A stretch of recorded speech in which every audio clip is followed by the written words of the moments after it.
پورے پاکستان میں اس وقت ارطغرل غازی کے چرچے ہیں۔ یہ ترکی کا ڈرامہ سیریل ہے جو وزیر اعظم عمران خان کی خواہش پر اردو ڈبنگ کر کے پاکستان ٹیلی ویژن پر دکھایا جا رہا ہے اور اپنی مقبولیت کے جھنڈے گاڑ رہا ہے۔ دوستو، ارطغرل غازی کے کردار پر گفتگو کرنے سے پہلے آپ سے درخواست ہے کہ اگر آپ نے ابھی تک ہمارا channel Mirza T V subscribe نہیں کیا اس کو سبسکرائب کر دیں اور بیل آئیکن کو پریس کر کے ہمارے ساتھ اپنی محبت کا اظہار کریں۔ ارطغرل غازی اس وقت پوری دنیا میں موضوع بحث ہے۔ پچھلے 5 سالوں سے پاکستان، ترکی، بھارت، عرب ممالک، ویسٹرن ممالک، یورپی دنیا اور امریکہ میں ارطغرل غازی کے کردار پر بحث ہو رہی ہے کہ یہ ہے کیا؟ کون تھا ارطغرل غازی؟ ارطغرل غازی واقعی کوئی حقیقی کردار ہے یا پھر ایک فرضی کردار ہے؟ کیا واقعی دنیا کی سب سے عظیم سلطنت خلافت عثمانیہ کا حقیقی بانی یہی ارطغرل غازی ہے؟ اسی نے عالم اسلام کو متحد کرنے کا خواب دیکھا تھا اور اپنے بیٹے عثمان غازی کی انہی خطوط پر تربیت کی تھی۔ کیا واقعی ایک خانہ بدوش قبیلہ کا سردار ہو کر دنیا کی 2 اہم طاقتوں منگولوں اور صلیبیوں سے برسر پیکار تھا اور دونوں کو شکست دے کر مسلمانوں کی عظمت رفتہ بحال کی تھی؟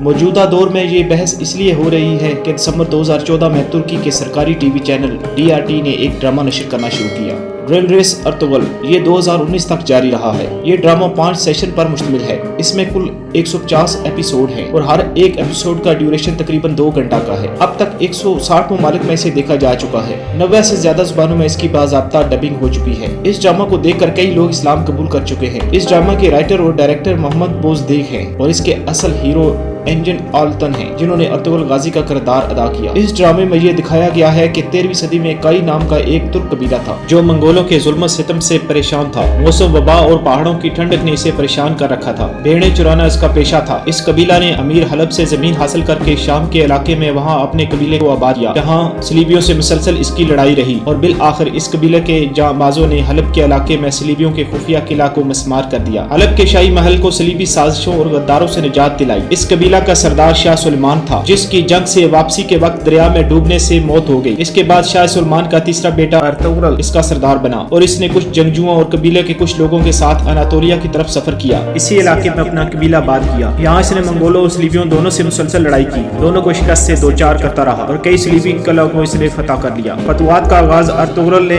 حملی بازار سے کیا جو آج بھی ترکی میں موجود ہے اور یہ دنیا کے قدیم ترین بازاروں میں سے ایک ہے۔ ارطغرل کی جنگی صلاحیتوں اور کامیابیوں سے خوش ہو کر سلجوق سلطنت کے فرمان روا سلطان علاء الدین کے قباد نے سوغوت کا علاقہ دے دیا اور ارطغرل کو وہاں کا سردار اعلیٰ بنا دیا۔ ارطغرل کی بیوی علیمہ سے 3 بچے پیدا ہوئے۔ سب سے چھوٹا عثمان تھا جس کے بارے میں ارطغرل نے کئی مرتبہ خواب دیکھا کہ وہ عالم اسلام کو متحد کرے گا اور دنیا کی عظیم سلطنت قائم کرے گا۔ خفیہ تنظیم سفید داڑھی والوں نے بھی عثمان کی آمد کا تذکرہ۔ عثمان نے جوان ہونے کے بعد قبیلہ کی ذمہ داری سنبھال لی اور اپنے والد کی طرح یہ بھی منگولوں اور صلیبیوں کے خلاف برسر پیکار ہو گیا۔ عثمان کی قابلیت اور اس کی پوری مہم کو باضابطہ ایک ڈرامہ کرلوس عثمان میں اب پیش کیا جا رہا ہے۔ اس ڈرامے میں خلافت عثمانیہ کا قیام دکھایا گیا ہے۔ ارطغرل کی پوری جنگی مہم میں شیخ ابن العربی نے روحانی پیر کے طور پر بہت مدد کی۔ اس کے علاوہ ارطغرل کے 3 بہادر ساتھی بامسی بے، ترغوت بے اور روشان بے اس کا بہت ساتھ دیتے ہیں اور تقریباً پورا ڈرامہ انہی تینوں کی بہادری، شجاعت اور جانساری کے گرد ہے۔ ڈرامہ میں سلیقے کے ساتھ منگولوں کا ظلم و ستم، صلیبیوں کی سازش اور اپنوں کی غداری دکھائی گئی ہے۔ ڈرامہ میں بتایا گیا ہے کہ جس طرح آج کے حالات ہیں 13ویں صدی کے حالات بھی اس سے بدتر تھے۔ چنگیز خان کی فوج مسلمانوں کو تباہ و برباد کر رہی تھی۔ صلیبی مسلسل مسلمانوں کے خلاف سازشوں میں لگے ہوئے تھے اور مسلمان بھی کم ہمتی کا شکار ہو چکے تھے۔ وہ صلیبیوں اور منگولوں کی سازشوں کا شکار ہو کر اپنوں کے ساتھ ہی غداری کرتے تھے۔ ان مشکل حالات میں ارطغرل غازی نے عالم اسلام کو متحد کرنے اور انہیں ذلت و خواری سے نکالنے کا خواب دیکھا اور اس کو سچ ثابت کرنے کے لیے انہوں نے جدوجہد شروع کر دی۔ عیسائیوں، صلیبیوں اور منگولوں میں اپنا خوف قائم کر دیا۔ ان کی وفات کے 10 سال بعد ان کے بیٹے عثمان غازی نے 1299 میں سلطنت عثمانیہ کی بنیاد رکھ دی اور پھر دیکھتے دیکھتے یہ سلطنت 3 براعظموں پر پھیل گئی اور دنیا کی سب سے لمبی مدت تک قائم رہنے والی اور سب سے مضبوط سلطنت بن گئی جو 1923 تک قائم رہی۔ ڈرامہ میں بہت خوبصورتی کے ساتھ اسلامی تہذیب و ثقافت کو پیش کیا گیا ہے جس کو دیکھنے کے بعد دنیا کا ہر مسلمان ارطغرل کو اپنا ہیرو، محسن اور عظیم مجاہد سمجھتا ہے۔ علاقائیت اور نسل و نسب کی بنیاد پر ذرا برابر بھی تعصب خیال نہیں آتا ہے۔ عرب و عجم، قبیلہ اور علاقائیت کی بنیاد پر پایا جانے والا آپسی تعصب کو یہ ڈرامہ مٹا دیتا ہے۔ رائٹر کا حسنی کمال یہ ہے کہ اس نے اس میں ترکوں کی اپنی تہذیب کو بھی جگہ دی ہے لیکن اس سے ذرا برابر بھی دیگر علاقوں اور خطوں کے رہنے والوں کی دلچسپی پر کوئی فرق نہیں तालीम पढ़ता है। ड्रामा का किरदार इस तरह है कि ईसाई भी ये नहीं कह सकते कि ये हमारे खिलाफ झूठ है, बल्कि वो भी इसे पसंद करते हैं और कई ईसाई फैमिली ड्रामा देखने के बाद ईमान ला चुकी है। ये सारी तफसीलात ड्रामा के किरदार की थी। अब आइए ये जानते हैं कि हकीकत में अर्तुगरुल गाजी कौन था, तारीख इसके बारे में क्या कहती है, क्या ड्रामा में जो कुछ दिखाया गया है वो तारीख में मौजूद है। हाल ही में BBC ने एक मज़मून लिख कर ये तासर देने की कोशिश की थी कि अर्तुगरुल ड्रामा में जो दिखाया गया है वो खिलाफ हकीकत और तारीख के बरअक्स है। कई यूरोपियन और अमेरिकी दानिशवरों ने भी इस ड्रामा पर सवाल उठाया है और कहा है कि अर्तुगरुल एक गुमनाम है जिसे तुर्की के सदर रजब तैयब अर्दोगान ने जबरदस्ती हीरो बनाकर पेश कर दिया है। आइए जानते हैं सच्चाई क्या है। अर्तुगरुल के हवाले से तारीख में ज्यादा तस्करा नहीं है, ताम जो तस्करा है इससे ड्रामा के अक्सर किरदार में यकसानियत पाई जाती है। तारीख पढ़ने और ड्रामा देखने के बाद आप यकीनी तौर पर यही कहेंगे कि ड्रामा में जो कुछ दिखाया गया है वो हकीकत पर मबनी है और इस वक्त के यही हालात थे जैसा ड्रामा में बताया गया है। अर्तुगरुल तुर्क ज़ुबान का लफ्ज़ है, ये दो लफ्जों अर और तगरुल से मिलकर बना है। अर के मैंने आदमी, सिपाही या हीरो के हैं, जबकि तगरुल के मैंने अक़ाब परिंदे के हैं। इसी को शाहीन भी कहते हैं। अर्तुगरुल की वलादत 1190 में हुई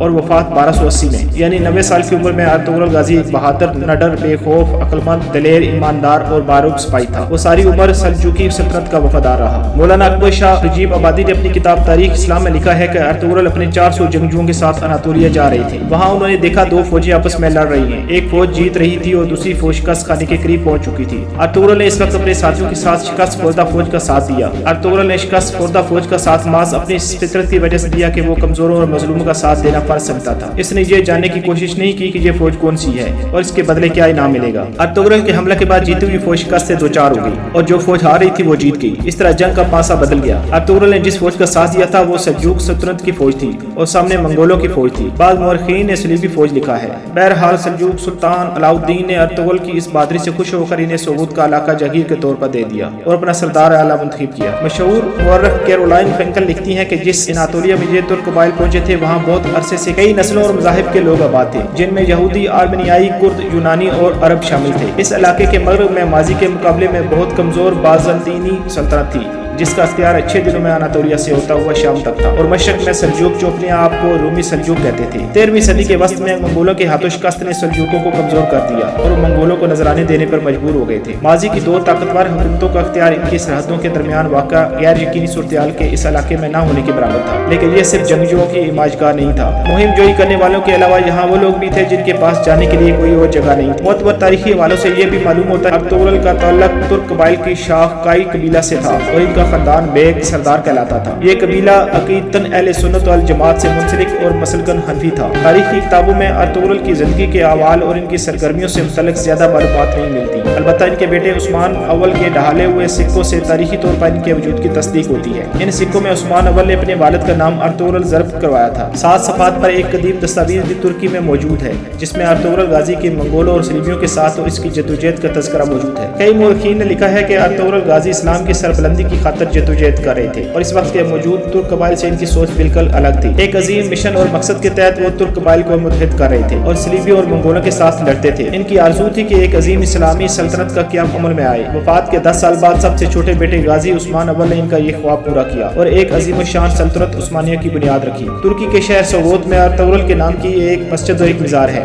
अर्तुगरुल के बेटे उस्मान ने इसकी तामीर की थी और फिर उस्मान के बेटे रेहान गाजी ने इजाफा किया। नाज़रीन इकराम, ड्रामा में पेश किए गए प्लाट और तारीख में दर्ज वाक़यात का जायजा लेने के बाद हम इस नतीजे पर पहुंचे हैं कि ड्रामा और तारीख में कोई तजाद नहीं है। ड्रामा में पेश की गई फिक्र जद्दोजहद सलीबियों और मंगोलों से लड़ाई हकीकत पर मबनी है। अर्तुगरुल का ताल्लुक एक खानदान कबीला से था जिसने अजीम इस्लामी सल्तनत का ख्वाब देखा और इसका मिशन पूरा हुआ। इसके नाम से मंगोलों और सलीबियों पर हैबत तारी थी और आज इसके किरदार पर ड्रामा बनने के बाद फिर यूरोप और अमेरिका पर इस गाजी का खौफतारी हो गया है। ये भी सच है कि ड्रामा में कुछ ऐसे किरदार है जिनका तल्लुक इस ऐद से नहीं है। यह सबसे मकबूल ड्रामा है। इसने बॉलीवुड और हॉलीवुड को भी काफी नुकसान पहुंचाया है। रिहर्सल अर्तुगरुल देखने वाले अपना तासर कुछ इस अंदाज से सोशल मीडिया पर लिख रहे हैं। इतनी ही फिल्में देखी और कितना कुछ पढ़ डाला, लेकिन अर्तुगरुल जैसा कुछ नहीं है। ये ड्रामा नहीं, एक शाहकार है। जिसने इसे देखा इसने देखा, जिसने नहीं देखा वो जान ले इसने कुछ नहीं देखा।